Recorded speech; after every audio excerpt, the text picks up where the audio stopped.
Bodybuilding is not just a sport. It is a way to live one's life, to reach for that moment of perfect symmetry and dimension. Welcome to the cult of the body. Bodybuilding is a tremendous thing when you realize that you have a hand, you have the power to create your body the way you want it. Today on stage, you have to be as big as you can be, as muscular as you can be, as ripped you can be, and as freaky as you can be. I think that we are a little bit obsessed. Bodybuilding is not body destruction. If anyone thinks that there's no drugs in all sports, they're living in a vacuum. I am 100% drug-free. Bodybuilding gives you power, gives you energy. I really respect these guys that go out there and do it naturally because they've really got to pay attention to their diet and their supplements. And I'll pick poses that are going to make me look bigger than I really am, because that's what this sport is all about, the sport of illusions. I don't want to sound cocky or anything, but I'm going to go out there expecting to win.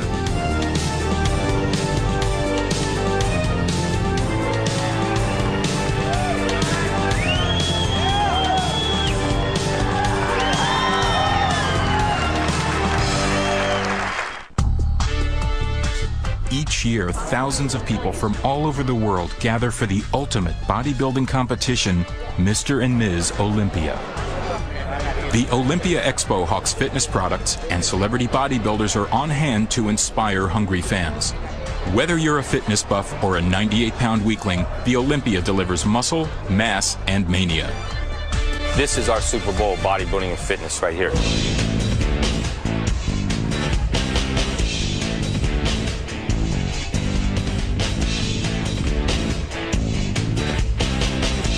You have to have strong willpower, you have to have strong determination, and you must love what you're doing more than almost anything in the world. With the pros, it's a whole nother ballgame because you're talking about working with the elite athletes in the world, the best. The guys you see at the Olympia are the top 13 or 14 elite athletes in the sport. And when you qualify for the Olympia, you enter the elite group. You have to feel great, and you have to let everybody see that you know you feel great and that you are great. Backstage at the Olympia, athletes pump blood into their muscles, tan and oil their bodies, all in preparation to show off the quality and size of their physiques. Tanning is really one of the things that they're judged on. You got to understand they have to be really exaggerated tanning. You know, it's not just a normal tan like you and I have. It has to be really, really dark. It makes them glisten, and it really just highlights and defines their physique, so you can just see their definition more. I'm the last person they see before they go up on stage, so it's very important that I make them look their best. They're presenting that total package, therefore I must make sure every body part is completely in view. If there's too much oil in one spot and not enough on another, it's going to take away from their symmetry. It could do nothing but mess up their body, so all that time, effort, money that they put into their contest could be completely axed. A panel of IFBB judges await the start of competition. We judge them for their muscularity, for the symmetry, and their proportions and definition. There are 7 compulsory poses highlighting arms, legs, abdominals, and back. Each competitor tries to emphasize their strengths and hide their weaknesses. The size in itself won't make you win. The quality of the muscle itself won't make you win. It's a combination with symmetrical development. That's the key. Every part of your body has to be symmetrically developed to the other parts, and they all have to be at their top level. If somebody comes in with a huge, massive chest and massive biceps and shoulders, but they've got weak legs, they're gone.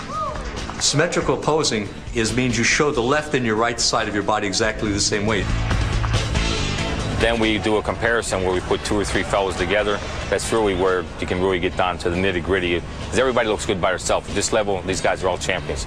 So when you see them by themselves, you're going to say, wow, this guy's great, this guy. You put them together next to each other, and that's where you decide who's first, who's second, who's third. What goes on in the pose down, it's a culmination of all 3 rounds, and it's the athletes trying to outdo one another. So if one guy does a pose, the other guy's saying, look, I can do it better, and he's trying to prove to the judges, I'm better than this guy. The pose down is where the bodybuilder's charisma and confidence shines through. It is a free-for-all, and the audience loves it.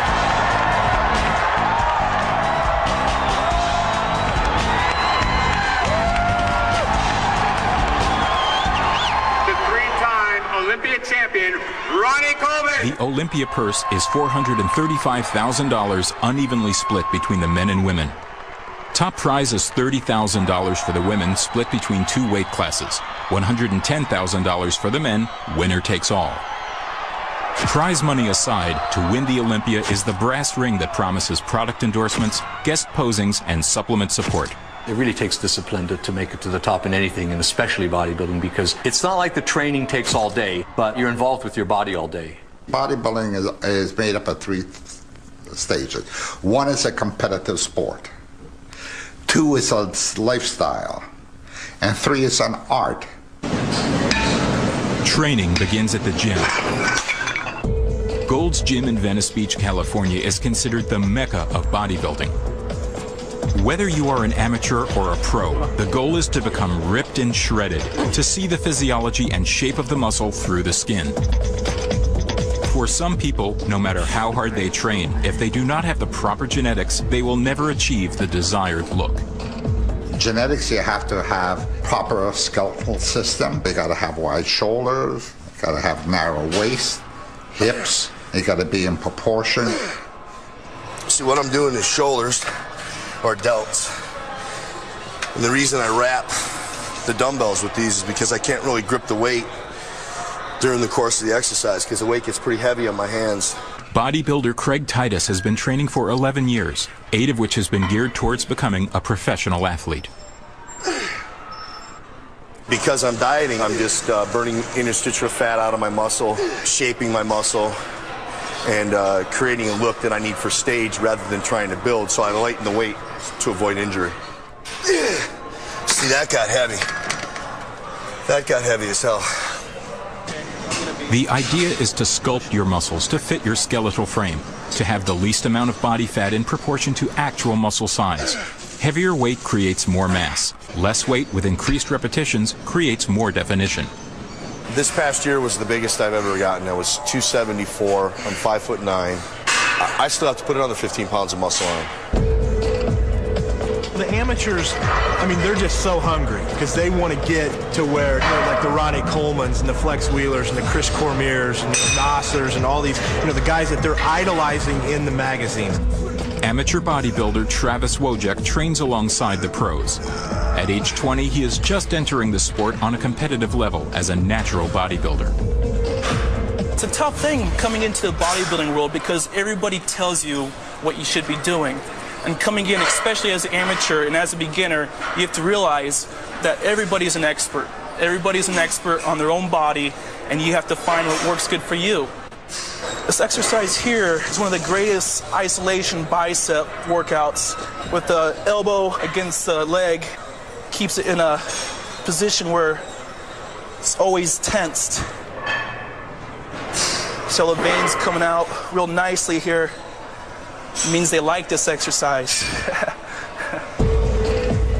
Across town, Stan McQuay starts his day at the gym. Trying to wake up. Like Travis, Stan is a natural bodybuilder. Dying today. After attaining 3 black belts in the martial arts, Stan has been building muscle for 10 years. This year, he turns pro. Bodybuilding is definitely growing in the aspect of different types of people. Come on, wake up.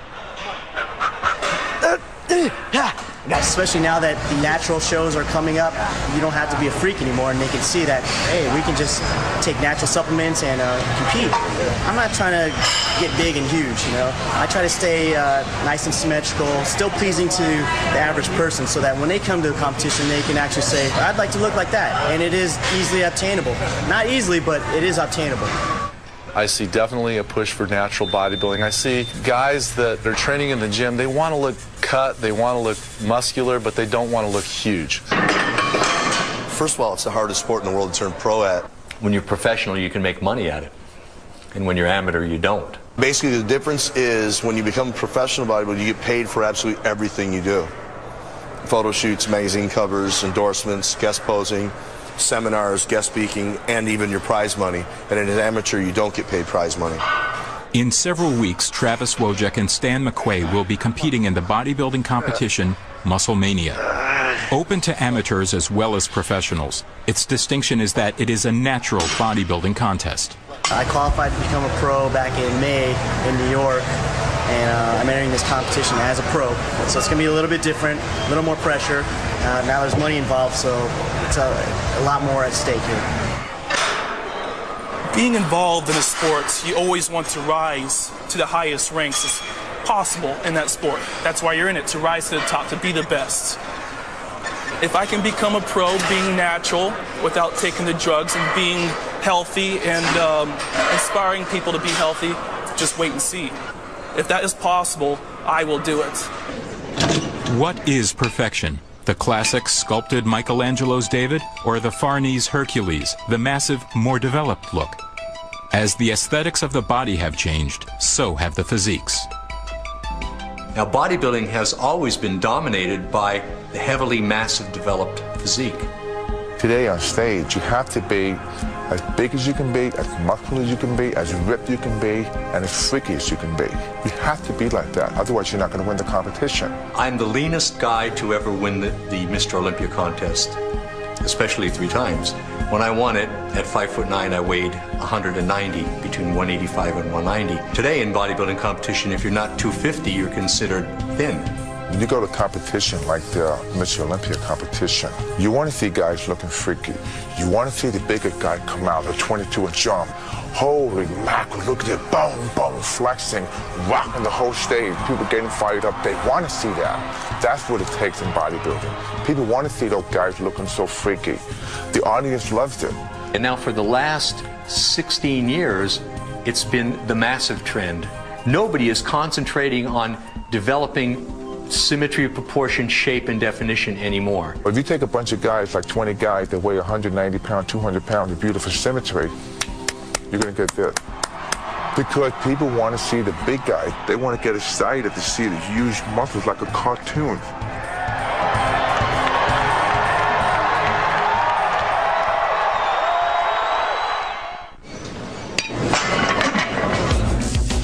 Just as the physiques of the body have changed, so has the science of lifting weights. Early on, weightlifters and fitness enthusiasts utilized free weights, commonly called barbells and dumbbells. Machines were developed to replicate weightlifting exercises. They enable people to lift weight with more control and safety. A machine can isolate an individual muscle more completely through a full range of motion. With a free weight, there is room for error because of imperfect form, which can lead to injury. I got a lot of machines because I went through shoulder surgery, which was right after my last Mr. Olympia contest. I couldn't do certain exercises. And so with the machines, I can do them. See, actually, even this lightweight is feeling pretty good. Over time, as technology became more sophisticated, the design of the machines became more muscle-specific. Today, there is no one standard as to what works better to build muscularity, which is why bodybuilders use machines in combination with free weights. Bodybuilding has an interesting history. Start of bodybuilding began in the 1890s with Eugene Sandow, who, by the way, is the model for the Mr. Olympia trophy. He was one of the forerunners of developing the perfect body. He was more an all-around acrobat, strongman, and performing feats of strength. Next was Steve Reeves in the 50s. And Reeves, in my opinion, was the most proportionate, good-looking bodybuilder of all time. He really had it all. I used to read comic books, like the Incredible Hulk comic books. And then one day I discovered a muscle magazine, Muscle Power, and Dave Draper was on the cover. And I realized that bodybuilders did exist. So then I took it home and I learned about, you know, Mr. America, Mr. Universe, and then I got bitten by the iron bug. I started working out when I was 13. The old Charles Atlas thing, I wanted to get muscles. I was skinny, young, I wanted to attract some girls, and I started lifting weights. When I was a kid, I saw the Hercules movie with Steve Reeves. But when I saw that film when I was about 10 years old, I wanted to come home and lift weights. I wanted to look like Steve Reeves. We all need heroes. That's why I'm trying to build heroes, and Arnold, I knew, could be one of them.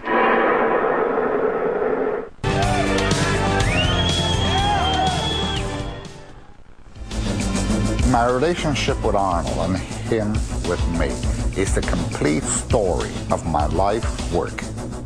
I saw pictures of him in Europe. He was strong looking and he was big and bulky.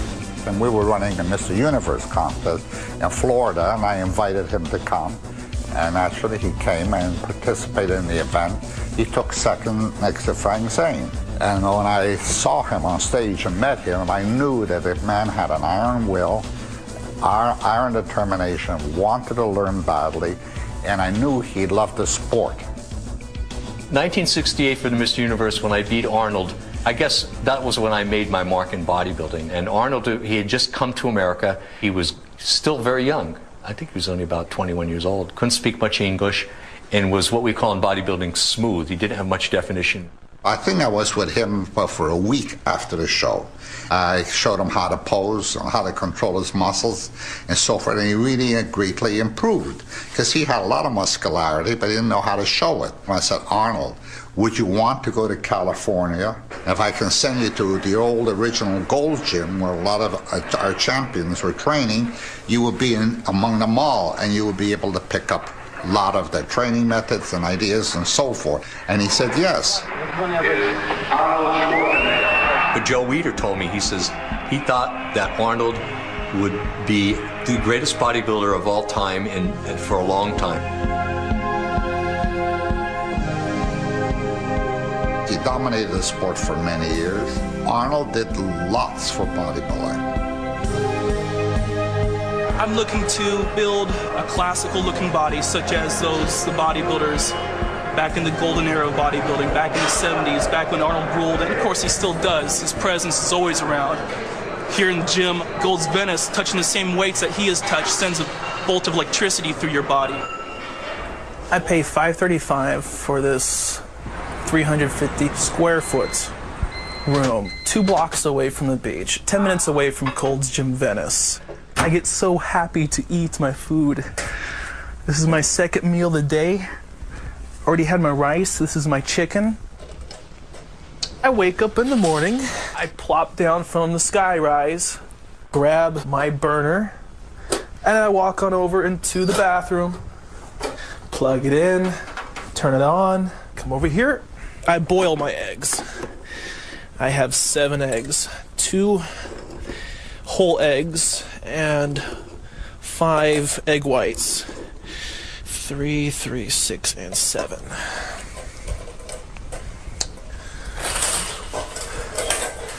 Fill up water, put it on the hot burner, and when I hear it boiling and I'm in the shower, I will reach out and turn it off. Like my fireplace. I actually put these pictures together. If someone did not believe that I was natural, they can look at my development as I progressed. There's all my homies at San Diego State. There's me right there. It's my freshman year. I wanted to be a football player, and I loved wrestling as well. The only thing that stopped me was my knees, my injuries, so the only thing that stopped me was myself. I am absolutely living my dream right now. One day, I'm gonna wake up and my dream is gonna be a reality. The reason why I got into bodybuilding is it's a long story. It's a little different than most people. When I was growing up in high school, I was hanging around with the wrong type of guys, hanging around a lot of gang members. I wasn't really deeply into claiming territory, but you know, when we went out, if we had to throw down or fight with another crew, we did. I grew up, I was a skinny kid. I was very insecure. You'd never see me walk around with shorts or a tank top on, so I wanted to get in the gym and pump up as much as I could. It took a while before I started seeing some improvements, but once you start seeing the little bulges coming out, it just makes you really excited and you just want to keep at it. A lot of my buddies I was actually hanging out with, they were in here also, so it was kind of like a hangout for us. But as I got more into it, a lot of my friends, they weren't interested, so they started leaving, but I just got hooked on it. I had genetics, for bodybuilding, so I kind of steered away from the gangbanging and got more involved in the sport. This guy's got a great physique right here. Definitely. He's got a lot going for him. Just keep working out. Every year I do a little guest appearance at a high school in East LA. They have a little bodybuilding club, and what I'll do is I'll come in, I'll do a guest appearance, and I'll do a little spiel about what I did and what I went through. All right, let's do this. Have fun, man.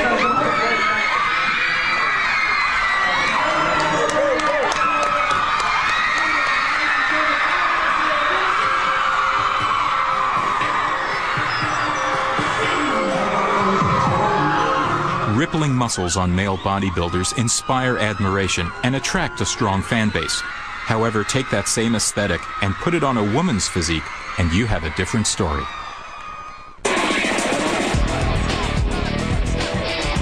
The world of women's bodybuilding has always been controversial. From the decrease in size of the purse to the increase of the size of the women's physiques, it is a sport that is in transition. The physique of the pro females have changed so much. You would look at a contest that I was in and look at a contest, 2 years ago, and you'd say, this isn't even the same sport. A perfect description is when people find out I'm ex-Miss Olympia, 6-time Miss Olympia, and they go, oh, but you don't look like one of those bodybuilders that I see on TV. Corey Everson did probably the most to keep women's bodybuilding popular because she was such a total package. She was good looking, she had a great body, and she was charismatic. And then after that, I think the winners got more and more muscular and they had less of the total package, and now it's got to the point where there's no total package, there's just a lot of freaky muscle. In 1985, I ran the Miss Olympia in New York at the Old Felt Forum. We sold 5,000 seats and had to turn a couple of hundred people away. But as the physiques increased, the attendance dropped. There's the argument that every athlete should be permitted to develop themselves to the maximum. But to turn a woman into a man is just a little too much. When I first started out, my strongest body part were my legs. I came from, tumbling background, track background, dance background, so I always had really genetic legs. My father had great legs. From the first time she picked up a weight, 2 years later she was a pro. My husband is my trainer, and we worked very, very hard to just bring out that overall package where no body part stood out from another body part. After 3 years of trying, Kim Chizevsky won Ms. Olympia 4 times in a row. Away from the bodybuilding limelight, Kim Chizevsky and her sports nutritionist husband, Chad Nichols, live in Missouri. I am now making a transition to fitness, and it's because basically I've achieved all I could achieve in women's bodybuilding. I had been the big muscular girl for long enough, and I just wanted new challenges. In deciding to take the fitness challenge, Kim has shed at least 55 pounds of muscle in just over a year. To tear down that much tissue, Kim had to cut down on her protein intake, the most important muscle building block. I am a lot happier now that I am trimmed down and can wear normal clothes and off-the-rack clothes instead of having to have everything made for me. It was never that I liked being big. I never liked the off-season where you had to, gain weight in order to lose weight to look a certain way. I had like 11-year layoff of doing no gymnastics, no tumbling at all, and I'm above and beyond at the age of 32 where I was when I was, in college. So this is pretty cool for me. The movement now is with the Miss Fitness Olympia. The popular bias is in favor of a more lean and traditionally feminine look. Where women are judged by more traditional standards like they were in the early 80s. More like a beauty contest. Athletic women that are beautiful and have good physical development, have definition, are not big, don't do muscular poses, and have a lot of flexibility and have some kind of act that they do.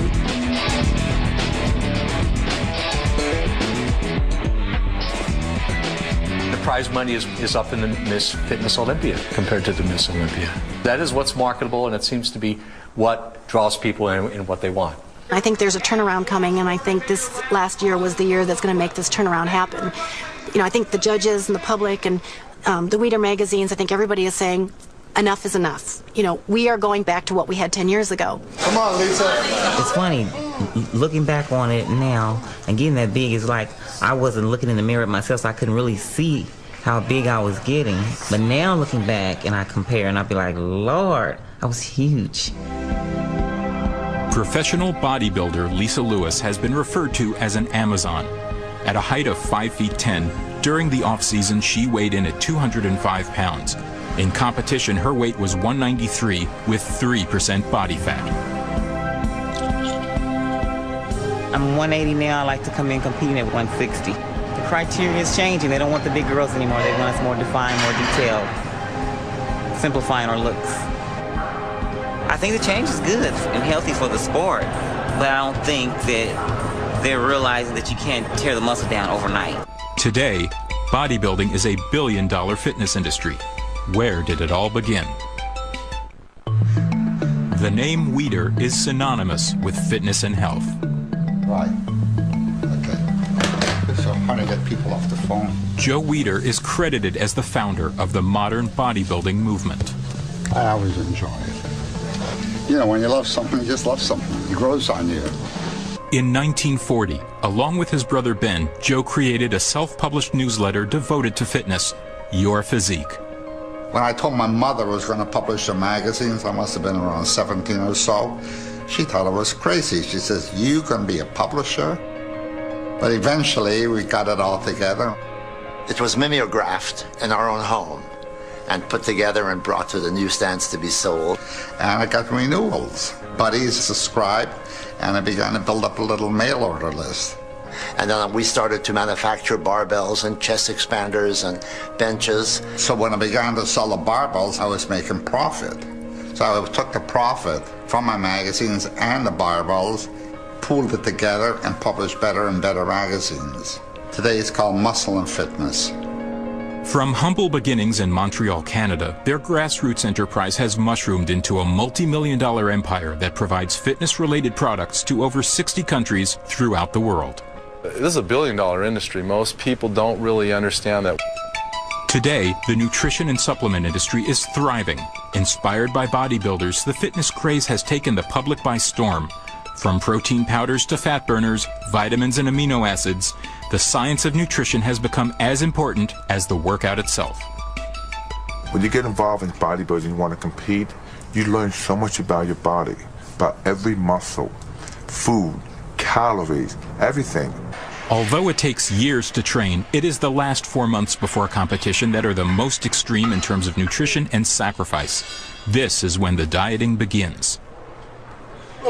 Nowadays, people are smarter too with competing, where you don't starve yourself of everything. You have little bits of things that to maintain not having to go over the edge and binge. It's an incredible amount of work, and they have to get obsessed with themselves in order to do that. They are the masterpiece, so they have to be obsessed with themselves. Everything the bodybuilder ingests is taken into consideration for gaining muscle or losing fat. I'm going to go buy my food for the week since I'm preparing for the Muscle Mania. Gotta eat. The off-season is basically trying to gain as much weight to get as big as you possibly can. So then when you start your pre-contest diet, basically you're dwindling down, trying to save as much muscle, but at the same time you're trying to take off as much fat as you possibly can. Right now I'm looking for some steak. I like to take in some beef about 3 days a week to keep my calories high. I look for something that's really lean and inexpensive, of course. I usually go through about anywhere from 8 to 10 breasts a day. Broccoli, 3 pounds of broccoli. I go through this in about 3 to 4 days. I'm eating anywhere between 10 to 20 eggs per day. That's egg whites without the yolk. These guys pack on incredible amounts of muscle, and a lot of that is attributed to high-protein diet. Bodybuilders can eat in excess of 400 to 500 grams of protein daily. That is 6 times the normal intake.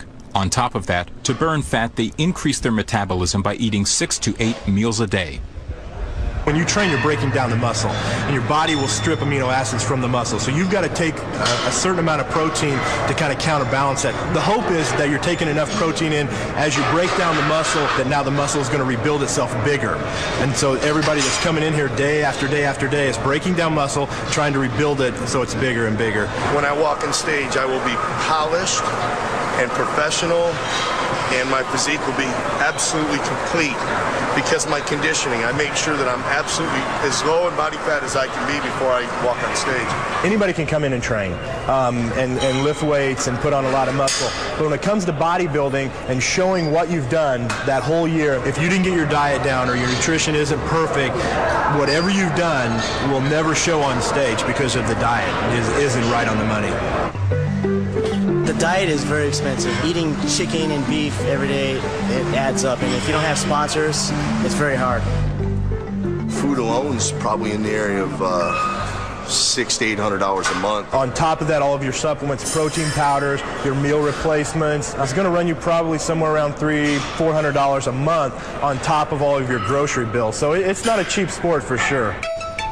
Supplements are very important to bodybuilding. Whether you're a professional bodybuilder or an amateur just starting out, A lot of the proteins and the nutritional products that are sold in bodybuilding stores, I mean, they're there for a reason, because they can actually supplement your diet cheaper and more effectively a lot of times than a meal can. When you work out day after day, there are 3 basic supplements that are the foundation of building muscle: protein, glutamine, and creatine. For instance, many of the protein powders contain 20 or 30 grams of protein per serving. Well, your typical chicken breast has between 20 and 25 grams of protein. An egg white only has 3 grams of protein. You have to eat 10 egg whites to get 30 grams of protein. Glutamine acts as a great muscle cell volumizer, and once again, I would definitely recommend it for people wanting to gain or lose. It also acts as a cell detoxifier. Creatine is a tried and proven nutrient that definitely enhances size at the cellular level, meaning it actually pulls fluid into the muscle cell, which is very similar to a steroid, but this is very natural and very safe. Just as important as nutrition and supplements, water plays a huge part in how a bodybuilder can manipulate his training to achieve that ripped and cut look. So your muscle's 70% water, and people forget this while they're training. So we're constantly drinking water. At least I am, anyway. Pre-contest, I usually try to get in about 1.5 gallons to 2 gallons a day of just water. More water in means more water out. It's the best natural diuretic there is. Water is a huge part. You can be very, very lean, between 3 and 5% body fat, but if you've got a little tiny bit of fluid in the subcutaneous layer of your skin, all of a sudden it has like a blur to the muscle. The less water you have in your system and the less fat you have on your body, you'll show more muscular definition. And there's another part to it too. It's called vascularity, where the blood vessel network in parts of the body stands out as well. The goal for most bodybuilders is, like you see, like in the gyms, the anatomy chart, wanting to achieve that paper-thin look so you can see every individual striation of muscle. Basically, striations are when you flex, you see all the muscle fibers. I would say the last 24, 48 hours up until the show isn't the most healthy part of it, but it's a very short period of time. You go to extremes in preparing for competition, like water depletion and extreme low carbohydrate diets and getting very dehydrated. You're going to feel bad. A lot of guys will go 18 to 20 hours with no water whatsoever. What usually ends up happening is they're just drinking so much water, and then when they stop it, they just stop it. If you think you're in the worst shape of your life on stage, what's everybody else going to think? You have to feel good. You have to feel good about yourself, and you have to feel energy. The physical sacrifices that athletes choose to endure can eventually cause permanent damage to their internal organs. Why take the risk? But some bodybuilders take it too far. Because everyone wants to win. Everybody's looking for that little edge. And it's very difficult, because if you're slightly off on the day of the competition, you're talking about a whole year's training down the toilet. They can make a difference from 4th place to 1st place. They would resort to anything, not bodybuilders, everybody, to get to be the best they could be. Anything to be the best? To win? The use of steroids in all sports is the dirty little secret that is not so secret anymore. What we do for a living is show off our muscle, and it's obvious what we're doing to get that way.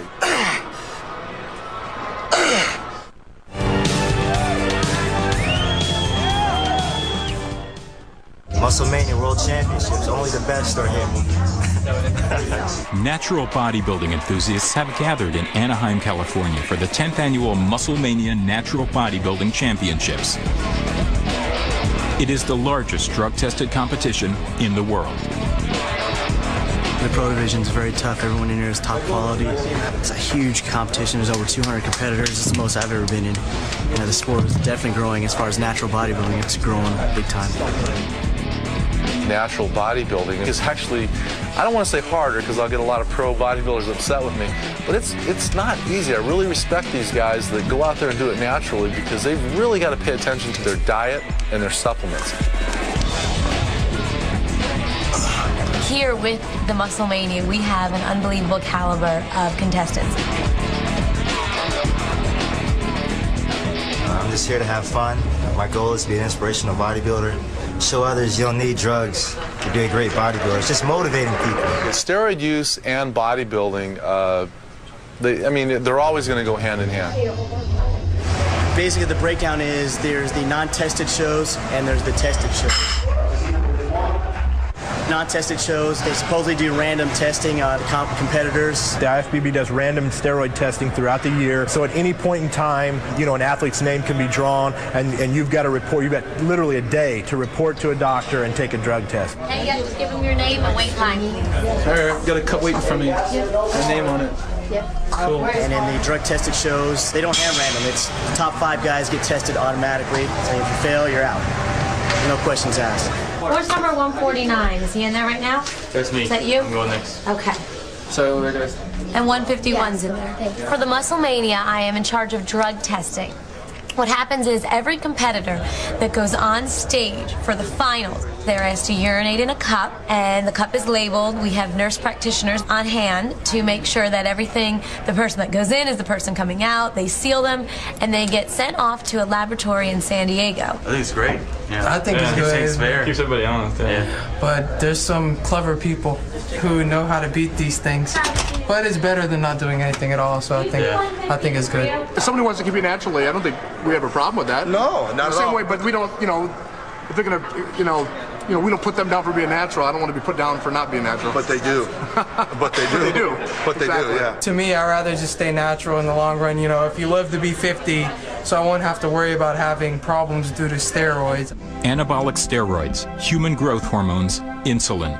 Whether organic or synthetic, steroids are based on increasing the levels of the male hormone testosterone to expand muscle density and strip down body fat beyond what normal levels of testosterone will do. If you take small amounts and you're medically supervised, I think that you basically can get stronger and healthier. I mean, steroids were developed to help people after surgery gain muscle mass back. And then they figure, well, if a little is good, then a lot more is a lot better. Not true. That's when it gets dangerous, is when you take high amounts for long periods of time. We are not drug-free, but neither is any sport.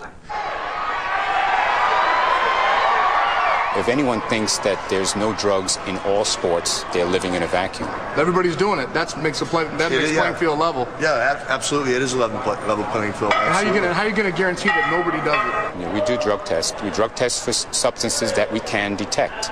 You know, and you can't detect everything. There's so many things you cannot detect that they don't even have tests for. Any steroid or diuretic is not acceptable, and if for some reason that comes up when the urinalysis is done, the finalist does get boosted out of their position. Thank you. Everybody is using it. It's unfortunately, and I'm the most unhappiest person. I wanted people to live a good, healthy life. You know, I don't know why guys are willing to take that type of risk. I mean, whenever there's money involved, people do crazy things. And when you're talking about the Olympia, that's a lot of money riding, and there's a lot of contracts riding, and a lot of people take this sport to heart, you know, and they're very serious about this. Very serious. It's their business. And so this is where the sport has gotten as far as drugs, at the expense of just getting more and more size, more and more hardness. It's the same reason why I'm coming into the sport and staying natural. I've seen 200 bodybuilders come in today, and every single one that went on stage was drug tested. Thank you. There are natural bodybuilders. They are tested. There are organizations now just for natural competitors. So I have full faith that these competitors are natural. Let's pose, man. All right. Now, we're only teenagers, okay? Teenagers. I'm 19. We're both 19. Now, by the time we hit 25, we'll be looking like these other big guys. But better. Let's do chest. We're ahead of time, okay? Muscle Mania is open to men and women, amateurs and pros. The class divisions start with teenage boys and go all the way up through the Masters division for men over 40. There are over 200 competitors.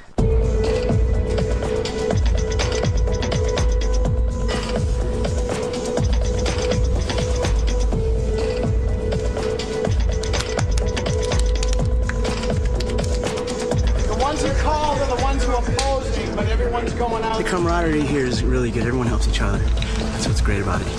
We're all friends. I don't want to sound cocky or anything, but, you know, at the same time, you got to be confident as well. So, I mean, I'm going to go out there expecting a win. This weekend, Stan and Travis are competing in their respective classes, professional and amateur junior division. As a pro, Stan has the possibility of walking away with $10,000 in cash and prizes. while Travis, as an amateur, has the glory of the title, which gets him one step closer to turning professional.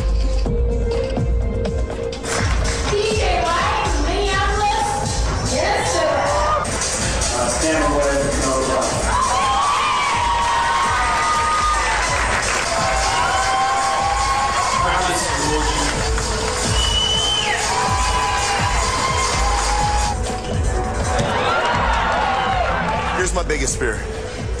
You've got 40 guys in your show, and what they do is they line us up on the side of the stage, and there might be 1,000 people sitting in the audience looking at us in our underwear, basically. So you're standing there naked, in a line with 40 guys, and your worst fear is if they never call you out, because there's nothing worse than seeing some guy cry backstage, and I'm talking literally crying because he worked 16 weeks and never even got a call out. And I've seen it happen at the last shows I was in, and that just never gonna happen to me, I can guarantee you that.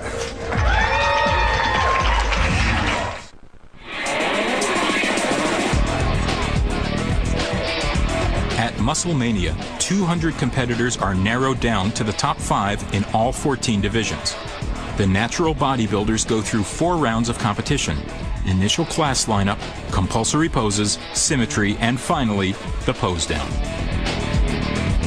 Last week, everyone and their grandma was trying to give me advice. Oh, Travis, do this, don't do that, don't do this.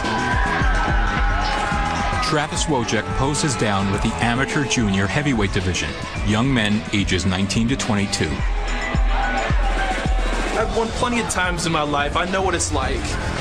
This is the first sport that I've got into that's a subjective sport. Every competition I come into, I know I can progress more. Because of my age, my muscles are just going to get more and more mature. My skin's get thinner and thinner and thinner. And so I'm looking forward to the future. Travis easily takes the first place win in the junior heavyweight division. The finalists for professional are number 2, Mike D'Angelo. The professionals at Musclemania are part of an elite class of natural bodybuilders and are invited to compete. Number 7, Stan McQuay.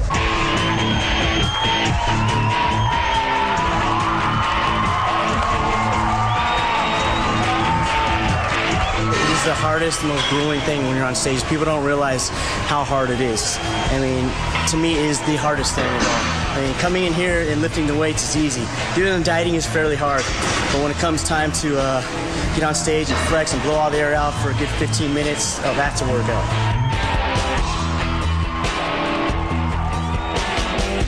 Oh, I'm burned out. I'm tired. I'm hungry. I'm hungry for a win. After narrowing down the top 5 to the final 2, the possibility of Stan McQuay winning is 50-50. My goal is to make top 5. I took second, so yeah, it's a big, to me, it's a win. So I'm excited. It's worth all the hard work, and now I get to go eat. Stan is greeted by his biggest fan club, his mom, dad, and girlfriend, Carolina. It's over, honey. I know, it's over. You get to eat now. You get to eat. Most bodybuilders, the first day after their first contest, they pig out and they eat everything in sight. And I did it. I ordered a 20-ounce porterhouse steak. Here you go. 20-ounce porterhouse. I'm ready. You're lucky man. We don't eat like this all the time, but every once in a while. When the competition is over, the crowds have all gone home and the diet has been broken. It is just a matter of days before the bodybuilder heads back into the gym to begin the cycle all over again. I really don't know as far as what direction I'm going. You know, I'm still new to the sport. I'm here to make some money just like everyone else. I get to travel around the world and help promote the sport of natural bodybuilding. Bodybuilding is opening people's eyes to what's possible for the body. It sets you up for a training experience the rest of your life. It is a world-accepted, a world-recognized sport activity. Bodybuilding has completely changed American culture. More gyms are open, more people are training, men, women. My dream was to come to California and be a world champion bodybuilder. That's what I wanted more than anything. That's where I'm sitting right now. Bodybuilding is about the process and the technique to take your body and mold it into perfection. Regardless of whether you consider bodybuilding a sport, a lifestyle, or an art form, The bottom line is that to be a bodybuilder, you must have discipline, focus, and an utter belief in yourself.